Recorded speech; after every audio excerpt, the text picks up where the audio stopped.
बिहार के सभी exit polls में एनडीए की आंधी। कांग्रेस को लगा बड़ा झटका, महागठबंधन की उड़ी नींद। बिहार में दोनों चरणों की चुनाव की वोटिंग हो चुकी है और अब सबको इंतजार है नतीजों का। पर नतीजों से पहले ही दिखाए जाने वाले सभी चैनलों पर एग्जिट पोल में भारतीय जनता पार्टी यानी कि अगर हम बात करें एनडीए की, यहां पर बड़ी बढ़त पर सरकार बनती नजर आ रही है बिहार में।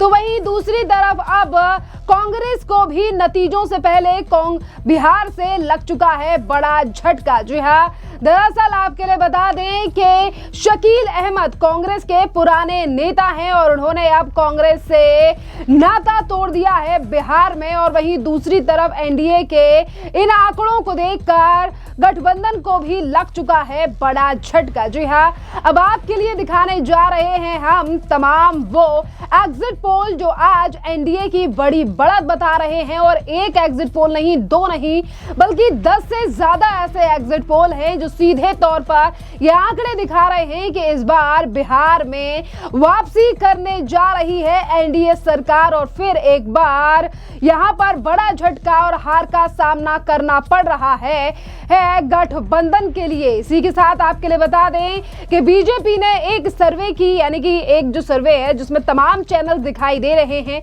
इसकी फोटो को सोशल मीडिया पर शेयर किया है और लिखा है, हर सर्वे से आ रही है एक ही आवाज, प्रचंड बहुमत संग बिहार में फिर से एनडीए सरकार। बिहार में 241 सीटों पर विधानसभा के चुनाव हुए हैं और इस पर से मैट्रिक्स और आईएनएस के द्वारा किए गए एग्जिट पोल में एनडीए की 147 से 167 सीटें आती दिखाई दे रही हैं। और वहीं दूसरी तरफ गठबंधन की बात करें तो गठबंधन को 70 से 90 सीटें ही आ रही हैं और अन्य के लिए सिर्फ और सिर्फ 2 सीटें।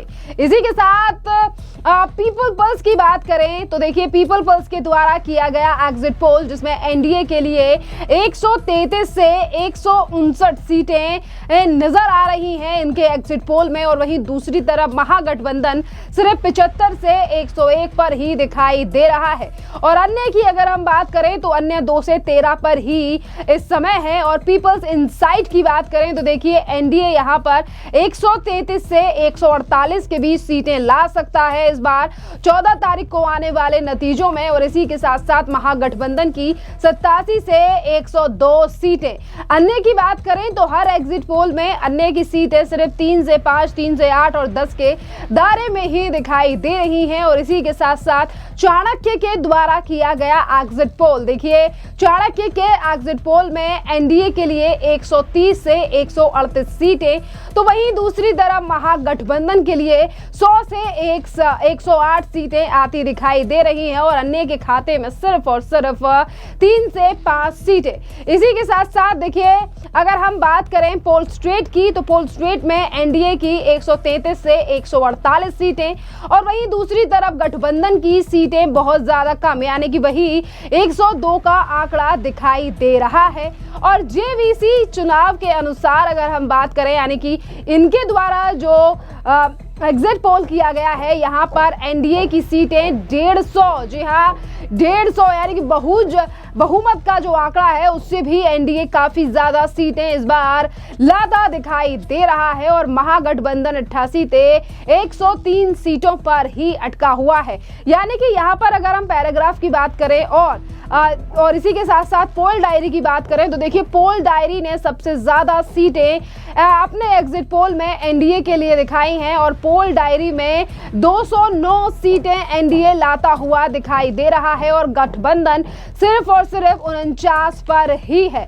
और अन्य के खाते में यहाँ पर दिखाई दे रही हैं 1 से 5 सीटें। और टाइम्स नाउ की बात करें तो देखिए, टाइम्स नाउ ने अपने एग्जिट पोल में एग्जिट आंकड़ा दिया है एनडीए के लिए 143 का और गठबंधन के खाते में आती दिखाई दे रही है नवभारत टाइम्स के अनुसार 95 सीटें और अन्य के खाते में 5 सीटें। दैनिक भास्कर का भी एग्जिट पोल कल शाम को आपने देखा और दैनिक भास्कर के द्वारा भी जो एग्जिट पोल किया गया उसमें एनडीए के खाते में 145 से 160 सीटें और गठबंधन के खाते में 73 से 91 सीटें आती दिखाई दे रही हैं और अन्य के खाते में यहां पर सिर्फ और सिर्फ 5 से 10 सीटें हैं। और इसी के साथ साथ पोल्स और पोल्स के द्वारा अन्य को 5 सीटें दी गई हैं। देखिए, अब सभी चैनलों ने अपने एग्जिट पोल दिखा दिए हैं, जहां एक तरफ एनडीए की वापसी बिहार में सीधे तौर पर दिखाई दे रही है, तो वहीं दूसरी तरफ कांग्रेस और इंडी गठबंधन के नेताओं की राय भी अब इस एग्जिट पोल पर आने लगी है, जो तमाम चैनलों के द्वारा दिखाया जा रहा है, जिस पर एनडीए की जो तमाम पार्टियां हैं, चाहे फिर वो चिराग पासवान की पार्टी हो या नीतीश कुमार की पार्टी हो या खुद बीजेपी हो या कुछ छोटे और अन्य दल हों, वो लगातार इस बात की खुशी मना रहे हैं कि बिहार में एनडीए वापसी करने जा रही है। और वहीं दूसरी तरफ कांग्रेस ने इस एग्जिट पोल को मानने से ही मना कर दिया है। वहीं आपके लिए बता दें कि कांग्रेस एक तरफ एग्जिट पोल को नहीं मान रही है, वहीं दूसरी तरफ एग्जिट पोल के ही दिन और चुनाव से पहले बड़ा झटका कांग्रेस के लिए लग चुका है। जिस तरीके से शकील अहमद ने पार्टी से इस्तीफा दे दिया है और पत्र लिखकर उन्होंने सीधे तौर पर कांग्रेस से अपनी सदस्यता रद्द करने का फैसला लिया है और पत्र में उन्होंने लिखा है कि वो किसी भी दूसरे राजनीतिक दल में शामिल नहीं होने जा रहे हैं। आपके लिए बता दें, शकील अहमद काफी ज्यादा पुराने नेता हैं जो कि कांग्रेस से जुड़े हुए हैं और उनके दादा अहमद गफूर 1937 से कांग्रेस के विधायक चुने गए थे और इसके बाद उनके पिता शकूर अहमद। देखिए, मैंने लिखा है कि मैं दुखी मन से भेज रहा हूं। ये आपस का हम लोगों का मेरी पार्टी के कुछ नेताओं का और मेरे मतभेद की वजह कर हुआ है, लेकिन मैंने ये भी लिखा है साथ में कि मैं पार्टी की नीतियों और सिद्धांतों का शुभचिंतक बना रहूंगा। मैं सदस्यता से मैंने त्यागपत्र दिया है, पार्टी की नीतियों और सिद्धांतों से मेरा कोई विरोध नहीं। आपने कहा स्वास्थ्य कार्यों से आप कैंपेनिंग नहीं कर पाए, क्या वो स्वास्थ्य कार्ड एक नाराजगी? नहीं, स्वास्थ्य कारण से तो अभी भी मैं संयोग से यहाँ जो आया हूँ, पार्लियामेंट वाले अस्पताल से ही दिखला के आया हूँ और फिर उन्होंने कल कहा है एक और डॉक्टर से कंसल्ट करने के लिए, तो वो नाराजगी ये थी। मैंने फैसला कर लिया था कि मैं त्यागपत्र दे दूंगा पार्टी से, लेकिन चुनाव के बीच में मैंने जानबूझ के इसने नहीं दिया कि एक गलत मैसेज जाएगा। आज 6 बजे जब पोलिंग समाप्त हुई है तो 6:05 पे मैंने अपना त्यागपत्र अपने जो राष्ट्रीय अध्यक्ष हैं मल्लिकार्जुन खड़गे जी, उनके यहाँ भिजवा दिया। 1952 से 1977 के बीच 5 बार कांग्रेस के टिकट पर विधायक चुने गए थे और पार्टी में कई पदों पर रहे।